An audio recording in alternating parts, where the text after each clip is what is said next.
Good to get back together a little bit. This is summer 2 for us. We've got MASH, we've got House back, which is great.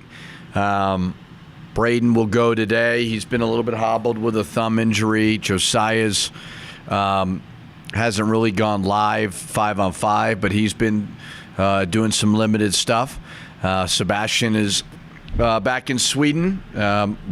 Not in Sweden, but he's playing with his national team, and that's going well. So it's been a really good, productive second summer session. We're excited about the team, but we know that we have a long, long way to go to building what we're trying to build. But things have been going well. It's been a fun couple of weeks. How have you seen the chemistry with MASH and House come in, especially with Donovan and the new players? Yeah, I mean, I've tried to explain to them, like, not that House and MASH don't want to win because they want to win, but it was probably a lot of fun for them last year. They got all the shots. Everything was run for them. Now we've got more options. And so gelling together will be huge. We're trying to move guys around and see what looks good. But it's been great. I mean, the beauty of this team, and this has been very important to us in recruiting, is guys that love to play basketball. And, we have that. So the freshmen have been great. The older guys have been really good at, mentoring them. No, it's just been a short period of time, but what really has stood out so far to you just from this group? I think, knock on wood, we stay healthy. You have to stay healthy. I've had some really good teams, unfortunately, been ruined by injuries. So there's more depth, there's more versatility, there's more competition, which is all great. But the bottom line is everybody thinks they have a lot of players this time of year, always. That'll change as we get closer and closer to the season, But I think we got a lot of interchangeable parts. I mean, I really do. I think the transfers that we brought in are very talented. And I think the freshmen we brought in, their futures are very bright. But where's the comfort level for you, knowing that you got those two guys in the backcourt that kind of know you, know the system, kind of can lead by example or maybe vocally? Are you a big A's fan? No. You coach in Little League or something? It looks better now. When you have returners, you're not as sloppy this time of year. So MASH and House were both all-conference players, but they only won 13 games last year. So, they can't get complacent because they were third-team all-conference. That's going to mean that they're second team. And I don't think they're going to be that way. I think they're very, very intelligent and disciplined in their approach. So there's little things just from year 2 that you don't have to teach as much, and they understand it, which is great. But it doesn't mean that they've arrived. I mean, they've got what I try to explain to them is House obviously is a little bit older than MASH, but you can't allow individual goals to affect the team.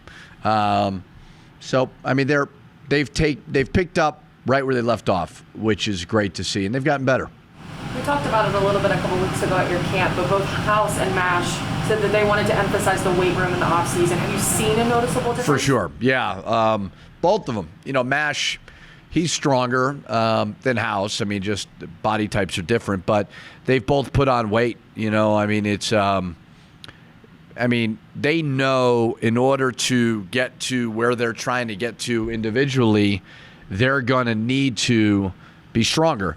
But both guys have really good resources when they go home. They're not just laying in bed, laying on the couch. They're working. So their bodies both look definitely different. I know you added a bunch of different pieces, but how much are you really going to be leaning on them too? And have you been voicing that to them coming into year 2, how important they're going to be?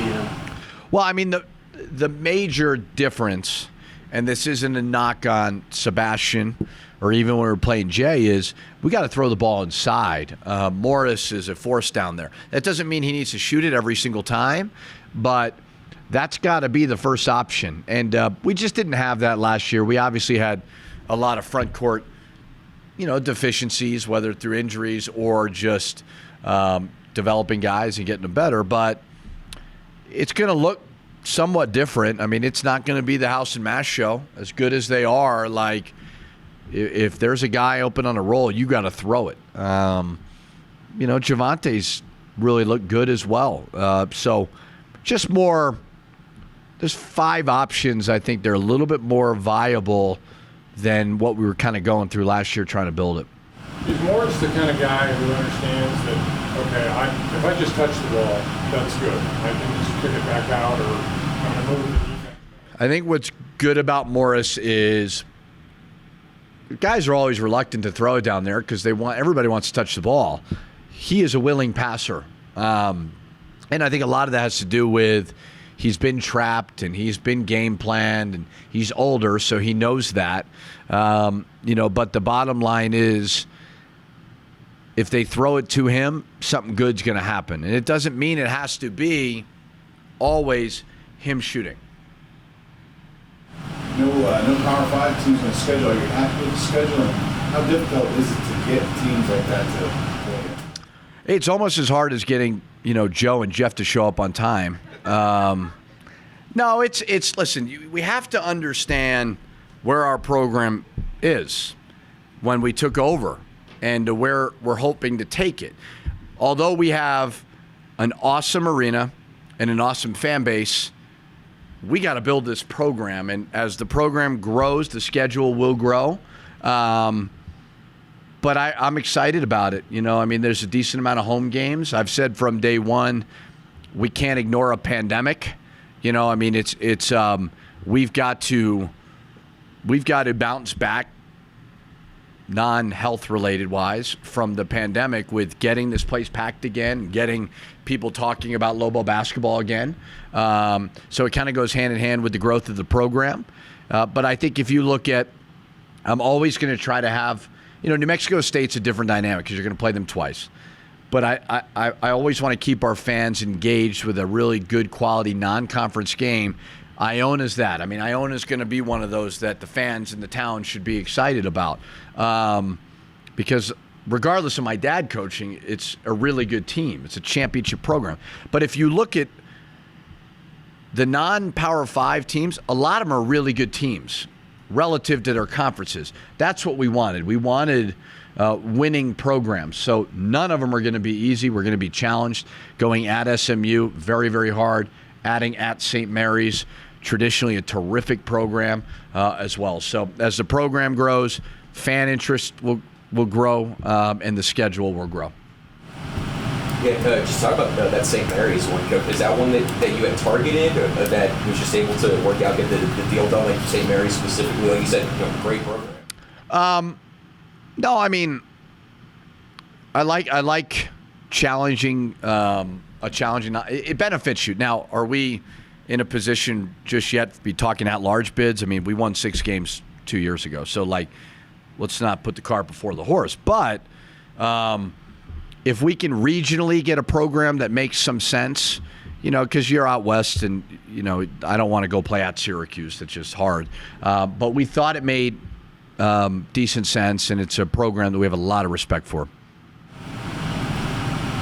Conference realignment has left the Mountain West kind of immune the last decade or so, but it seems sooner or later it's going to change.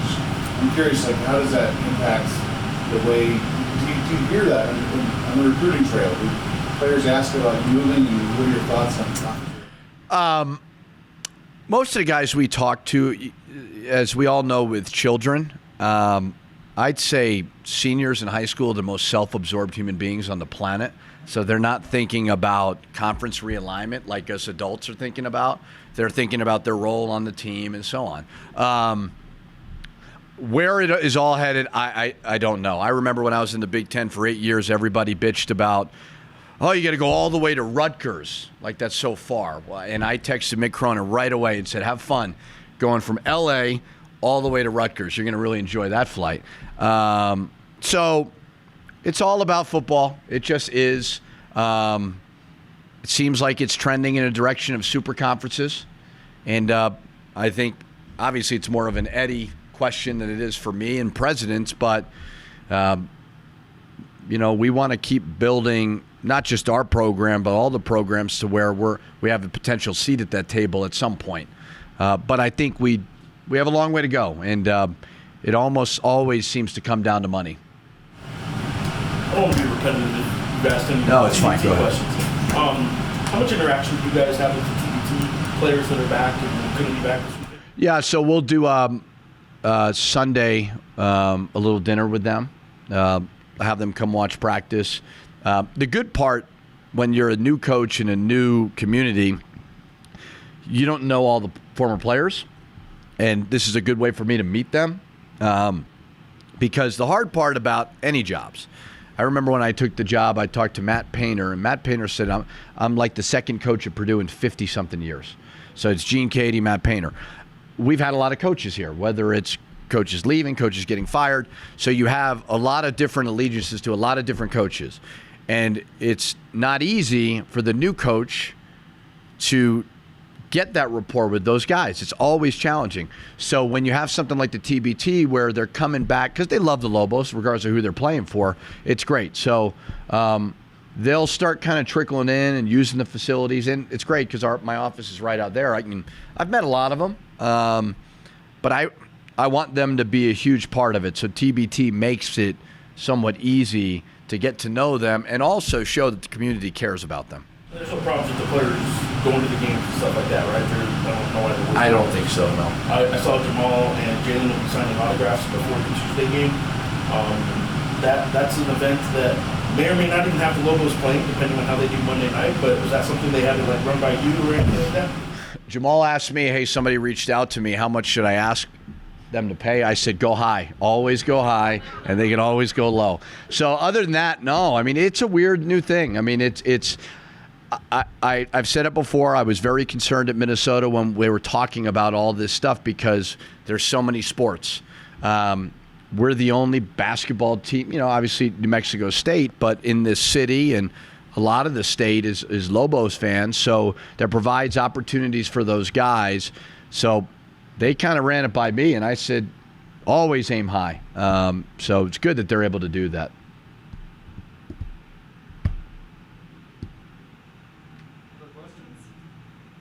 You talk about the TBT and the response from the community and the fans that may or may not come out. You see it as like one of those events that is, reflective of the excitement of basketball in this community. The beauty of this job is New Mexico has a brand, especially in this part of the country, about the fans and about people caring about basketball. People know that. So any opportunity that you have, whether it be TBT or anything where it's on TV, great opportunity for our fans to show the former players who have played here deserve that recognition because they've built the foundation for why this is going to be a great program. But also just to show, because everybody's watching ESPN at night or watching games, to show that we have one of the best fan bases in all of college basketball. And that was actually, I think, reflected in being awarded a site. These 8 sites. This is the furthest one west.